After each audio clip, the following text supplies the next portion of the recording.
I've been conducting such events under my sports club summer camp for last 5-6 years now. And I did multiple events like one-day trainings and camps in different cities, but I always wanted to do something in my own hometown, in my own province. I too belong from Lower Dir, Khyber Pakhtunkhwa. But the challenge was also always the resistance, social resistance and barriers. But this time, luckily, I met a girl from Landikotal. She's a freelance journalist, Jemima, and she is my very good friend. Like, we've known each other for a while, but she extended her support in terms of community meetings, taking people on board, getting their confidence. So that made it easier to go to Landikotal and to conduct a camp for 15 girls initially in first phase. Our objective was to empower our Pashtun girls, because when we go to global platforms, we don't see any Pakistani representation, let alone Pashtun or anyone from Khyber Pakhtunkhwa. So our goal was to include them in the run of development, create awareness, educate them around the opportunities associated with adventure sports, because that's what I do, that's where I have expertise in. And how can they take it as a daily commute to their institutes and workplace. So we could foresee the consequences of it, obviously, and we knew the risks involved even after having people on board, girls on board, and we had their confidence. All their family members were so excited and everything, but we could foresee, and we took it as a pilot project, like as an experiment. And the strategy was to not promote anything about it beforehand, before the execution, because our goal was to do it successfully with peace, with success.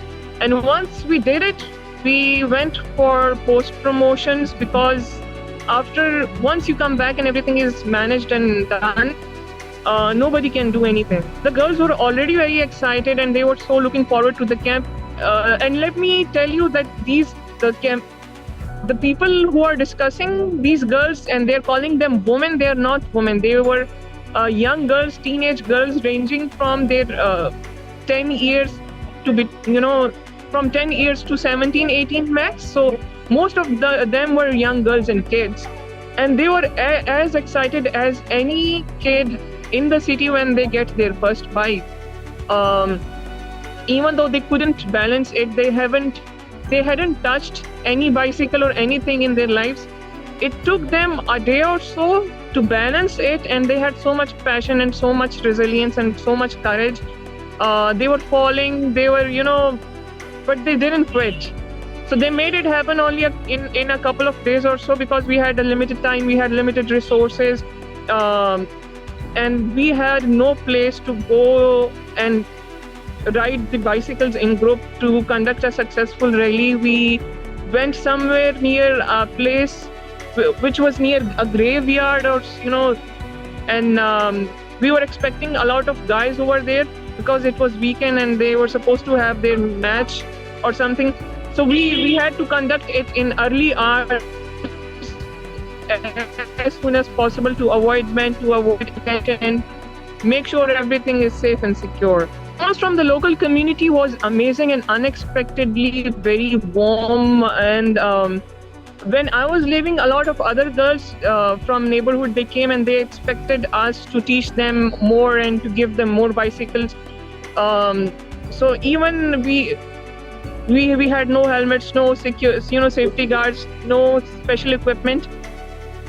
So it made me realize that I have, and people like me, girls like me, who have some exposure or power or voice on social media platforms, we have huge responsibility to reach out to those girls, to conduct more camps, to bring them more bicycles, to bring more opportunities which could help them becoming better leaders for tomorrow, which could help them realizing their own potential, and especially knowing their rights. A lot of them, they don't know their rights, and that's why it's really easy for men around them to take their decisions. And that's what we have seen after the camp, that people with political agendas, they are using this cycling camp for their own benefits to get fame or following or whatever they desire to. And they're speaking for the girls. Like, a lot of them are saying that this is not our priority. This is not what we need in tribal areas. We need